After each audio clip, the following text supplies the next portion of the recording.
Welcome, everyone, to the second episode of Academic Afterlife, a podcast where we research the life after academia. Today, we are joined by medical doctor Christo Najdenov, who will talk to us about his experience and his thoughts about working as a regulatory affairs specialist for medical devices. Hi, Dr. Hi, Maya. Christo. Thank you for having me. After seeing the first episode of your podcast, I was really looking forward to taking part in it this whole week.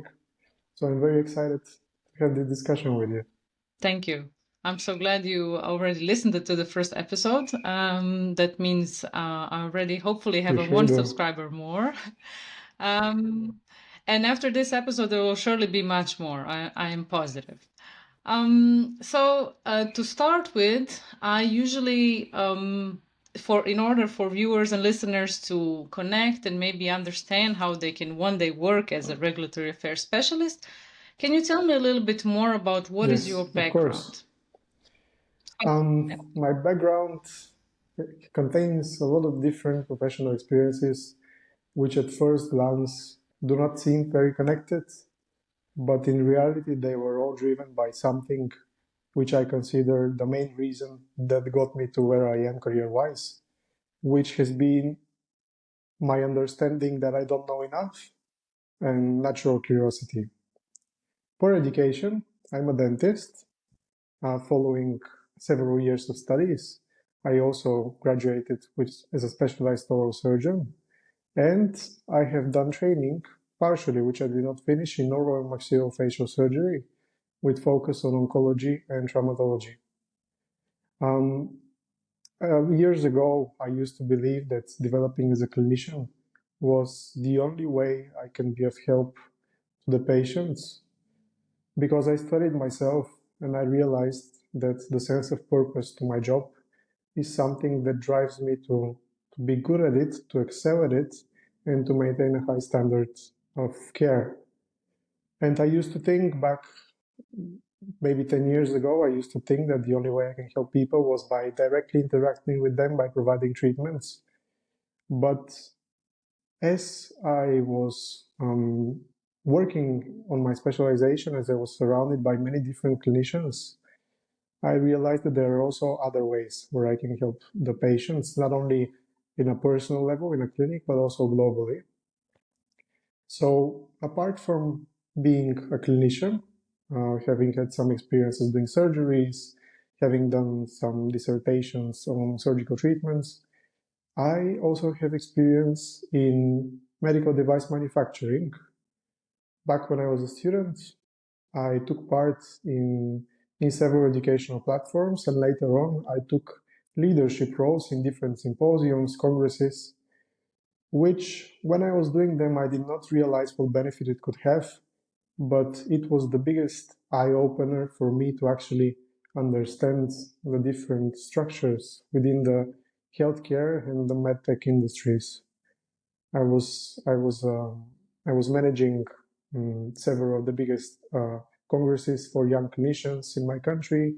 After that, I organized the World Dental Congress in Barcelona, which involved a lot of Wow.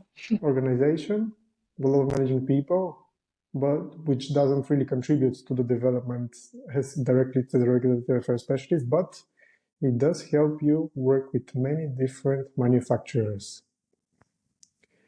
And somehow, because I really enjoy working, I enjoy being productive, my efforts were noticed, and I was invited to take part in a developing company for implants for the pharmaceutical industry, for orthopedics, and I was entitled with the development of some custom devices for dentistry and also high-risk implantable devices for dentistry and orthopedics. We were working with a 3D bioprinter. We were reverse engineering some collagen membranes, some bone grafts. And back then, I made my first attempt at understanding. I didn't even know the title back then exactly. What exactly is a regulatory affairs specialist? hmm So, as I understand, you got offered the job position, but you were a bit unsure, like, what exactly should I do there? Well, if they think I should be good, then I just go for it You're and see very how it kind. It was goes. even more Yeah. extreme than Or, that. It was pure panic. I had no idea what I was doing, and there were so many people relying on me. But because I saw that network is one of the most important things, I reached out to several of my friends who were already working within manufacturing sites for dental implants. And I was given the tip that I should reverse engineer a device in order to produce something of my own. Because the reality is a device, meaning to the audience, is a type of implant or non-implantable medical device, which can be from a screw used in orthodontics, cement used in orthopedics. It can be spinal implantable devices. It can be anything introduced into the body. And I do believe that knowledge is something that we can translate between the different areas. So I thought to myself, maybe I should reverse engineer the law so that I can reach to the product. I didn't know that that's regulatory affairs, okay. but that was my first attempt at being a regulatory affairs specialist. And what is the law? Okay. The law is for every specific industry, there is a regulation which is applied for aerospace, for construction, and also for medical devices. For medical devices, right now, we are working with the medical device regulation, which is like the specialized constitution for all the devices that the patients get in touch with. And that law dictates the norm of what can be accepted for a device in order for it to reach the market. What is my function right now? I no longer take part in producing devices. I am on the other side. I have learned the law and I apply it in my interaction with clients. I am part of a leading notified body. It is the leading notified body in Europe, which is called BSI. And my clients are different manufacturers of different dental and orthopedic devices. What do they want? They want their devices, their implants, to reach the patients so that they can respectively sell them and treat a specific disease. And how can they achieve that? They can achieve that by proving that the data that they have, the clinical and technical data that they have, meets the requirements of the law. And they present me with very big files which sometimes can exceed 2,000, 3,000 pages, which I need to read line by line and see if it meets the law. That is my function as a regulatory affairs specialist. I read data from technical and clinical. From clinical, meaning that I read data from clinical trials, and technical from engineering related topics. Okay, well, thank you for this really nice answer. I was actually wondering when you were saying about the law, does this law, does it like, is it different from country to country? So like Spain has special regulatory laws, or is it based on the EU level, or maybe, I don't know, European in general? I don't know. So, as part of the European Union, all the countries obey the same law, which is the MDR, the Medical Device Regulation. There is a different law for each other entity outside the European Union. Within the States, for example, there is the FDA. Within Switzerland, there is another one.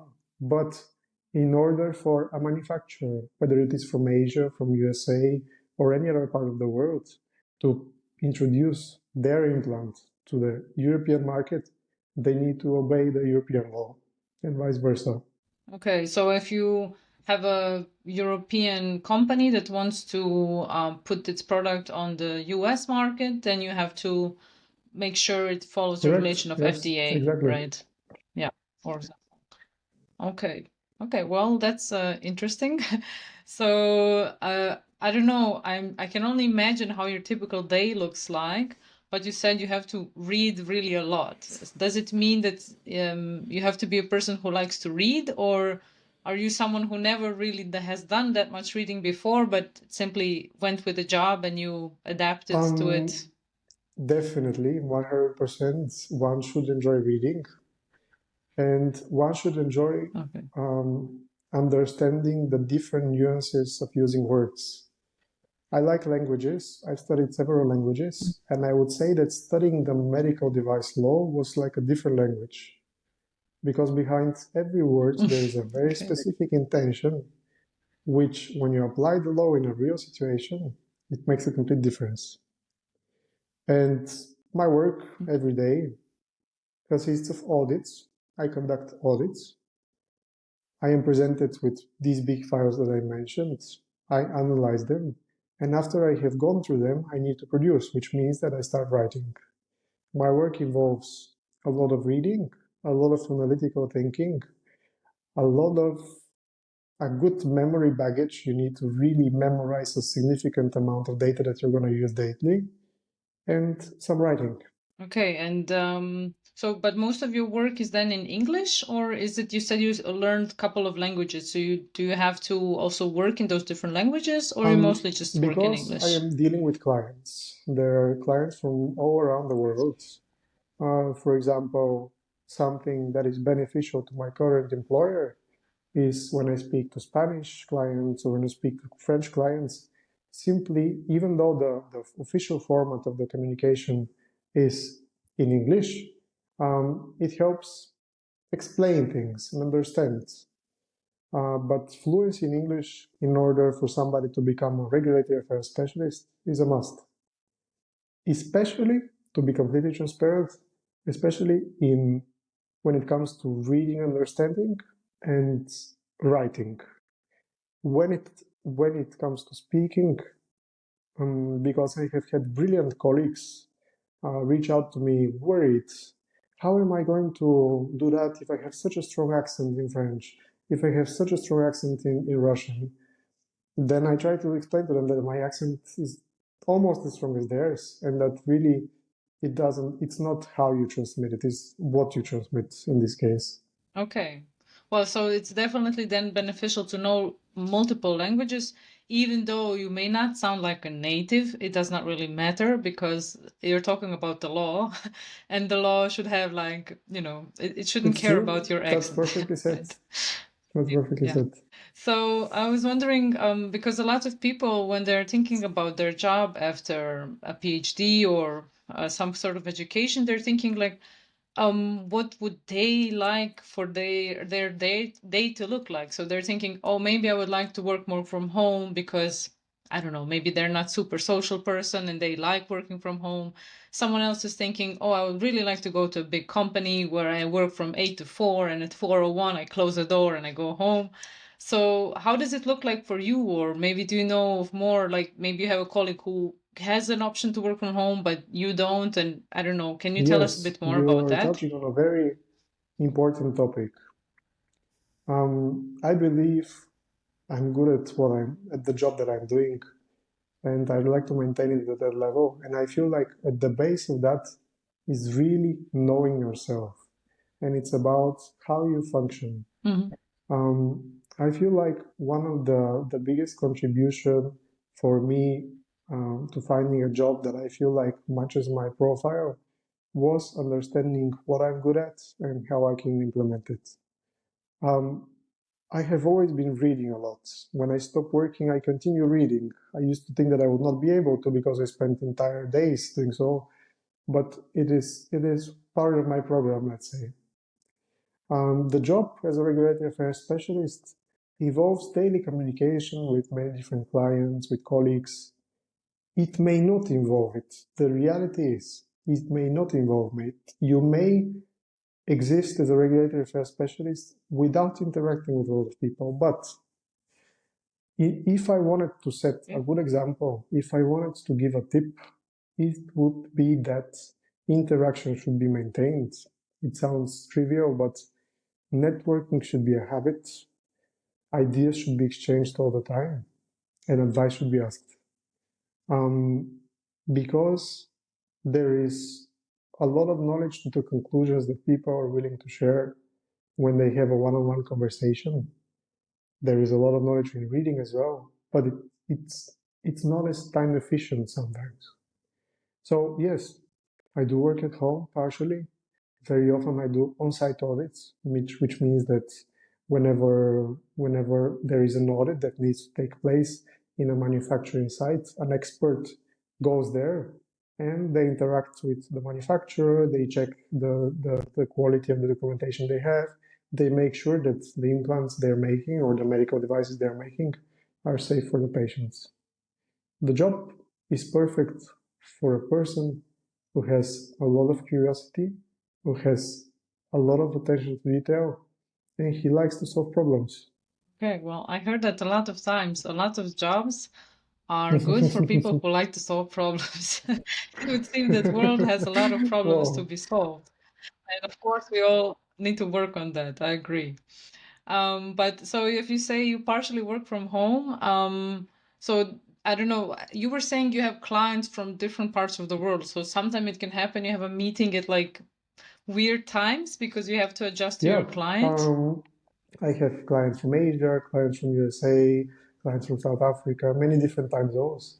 And we all work together in order to find time that is comfortable for everyone. The job is flexible. I'm not sure about other notified bodies, but in my current position at BSI, the management is very intelligent. They understand that the focus is on a high quality results. The means they are to be chosen by the specialist, because every specialist, every person who studies, you from academia coming, you read thousands and thousands of pages in order to be able to produce one page, and everybody has their own methods. In the end, the important thing is to give that high quality results. Okay, yeah, I understand. Um, so okay, I then learned a bit more about how does your yeah, typical work can look like. But you said you have a background in dentistry and you have a clinical background as well. Would you say that someone who maybe, I don't know, did a PhD in biology or maybe is just how do you say dentist assistant or something like that, would those people also be candidates for this kind of line of work, or is there some special requirement that you say, like, okay, if you have not done this, then you surely cannot work as a Yeah. regulatory affairs So specialist? there is there is the law that specifies what kind of a profile a person should have in order to be able to audit a Mm. specific type of medical devices.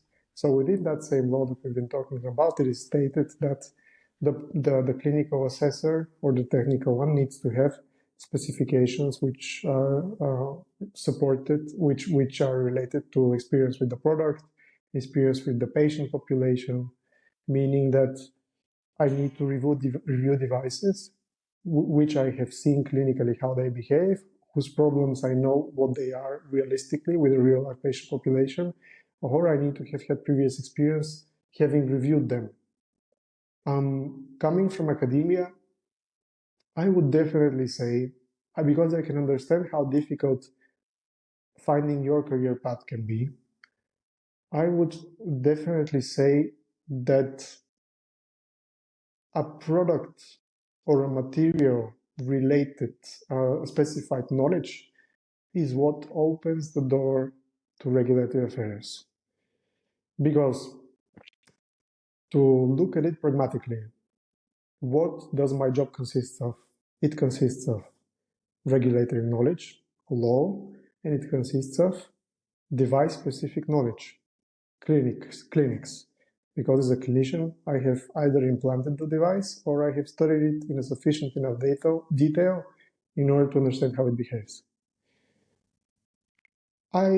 From my experience, because I'm surrounded by many engineers, by many biotechnologists, what helped them get a job in regulatory affairs has been either manufacturing experience with the device or doing research of the materials that are usually used for production of these devices. There needs to be a link that gets you closer, because a notified body, if we were talking about a job at a notified body is interested in engineer, biotechnologist, or clinician who knows the products. Because a notified body, at least the one that I am, they understand that learning the law is a process, and they would invest in the right candidates. Whereas a notified body, simply because it is a regulatory affairs entity, they cannot invest in training for product-specific data. The focus is on training, providing regulatory affairs knowledge to somebody who already knows the products. So it's like they have a feeling, you know, a bit of the background in this, and now we're just gonna add a top on it, and then you can work as a regulatory affairs specialist. And I really cannot speak right? about everybody because I remember when it was COVID, and in COVID, working as a clinician, it was either emergencies or nothing because these clinical treatments were limited. My current employer doesn't know that, but I actually tracked them down. I found their recruiter. I saw who they follow, and I started following everybody who they follow, appearing everywhere they can without approaching them. And I let them approach me. And I remember during the interview, they started asking about the regulation.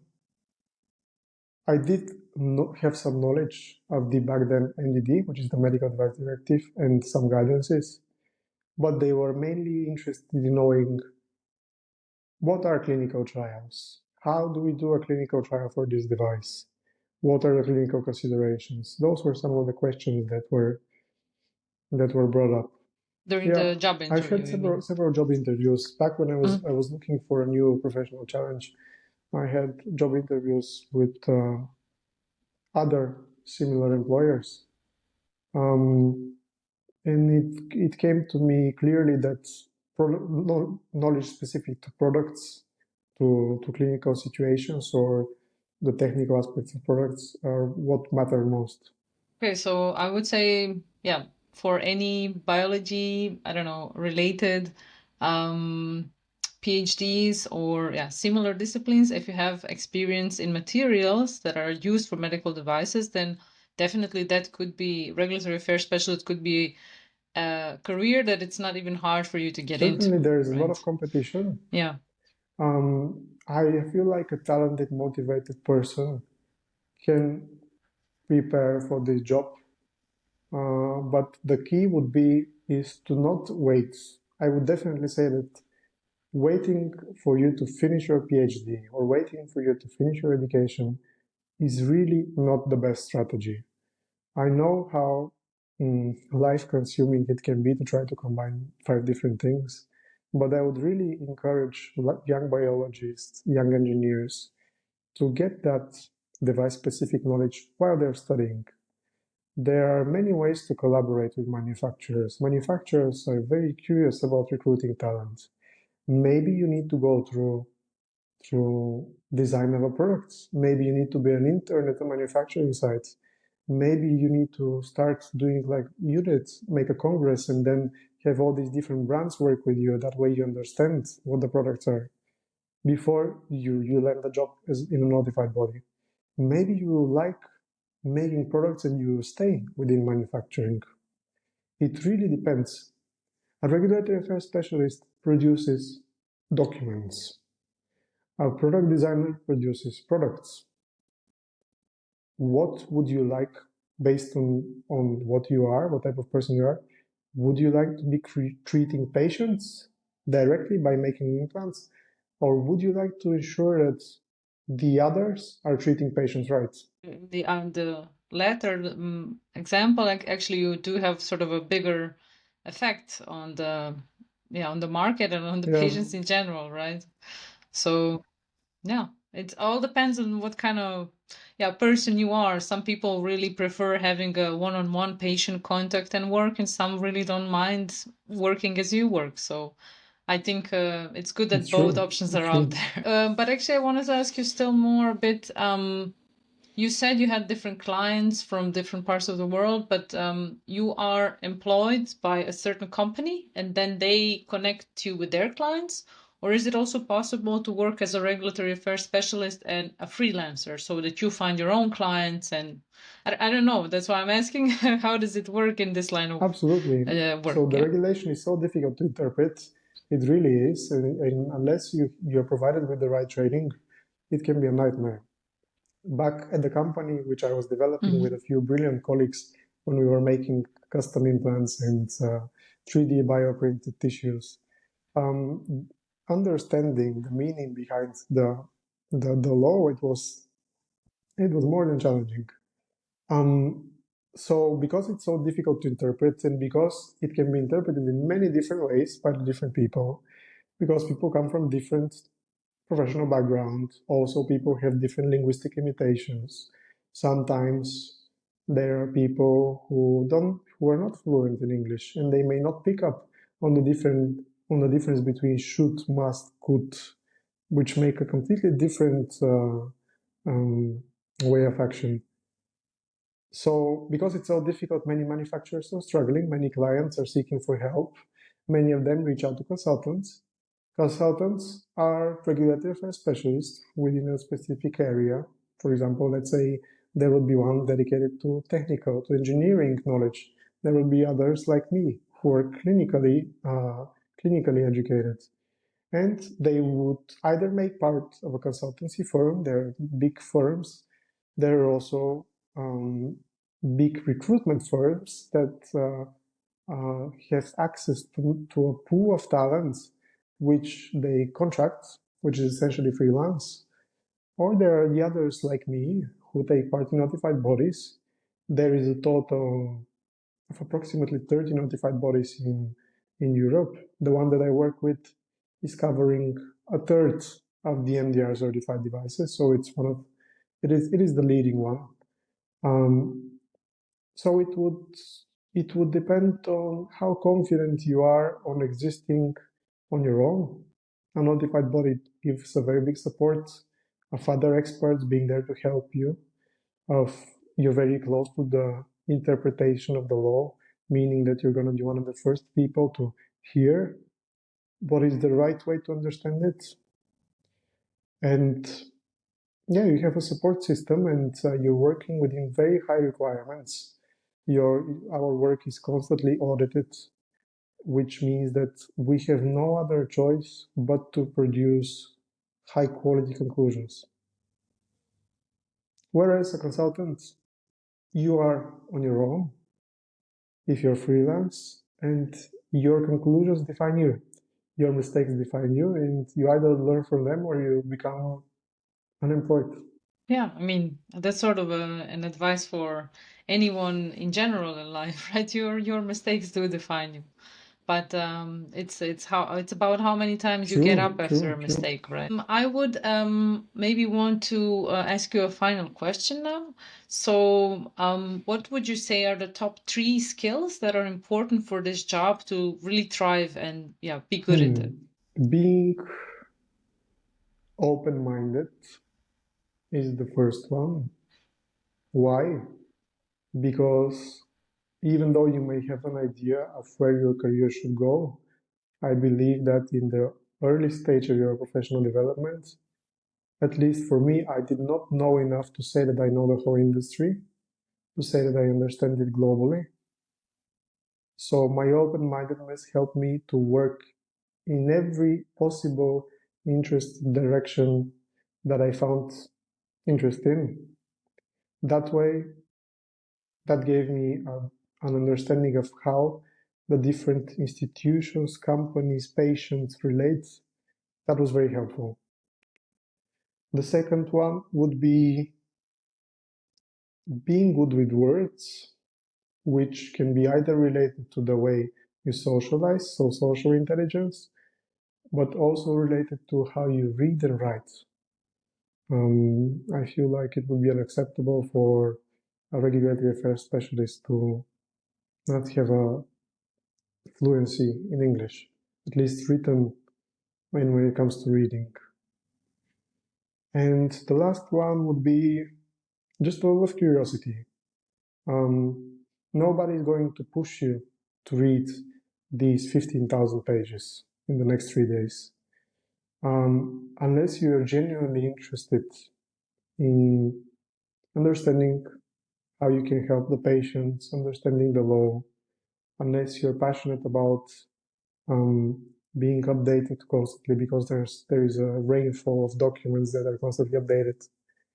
I don't think that it can work unless you have that passion to learn more.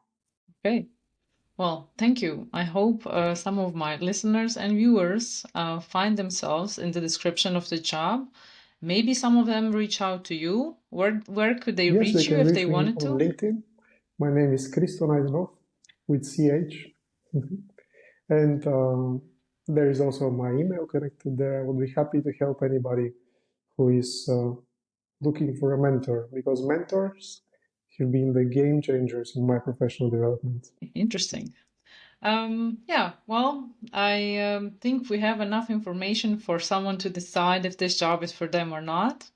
And yeah, I hope they like our work here and hopefully subscribe to it so they can learn about some other careers as well. Thank you very much, Cristo, and I hope Thank to speak you, to you Maya, soon. and I hope to come back when you have 1,000 episodes and 1 million people followers. I'm sure you'll get there. Don't forget to celebrate with me. Yeah, Good okay, for sure. luck. Have a very good Thank you day. Thank then. you for Bye having me. bye.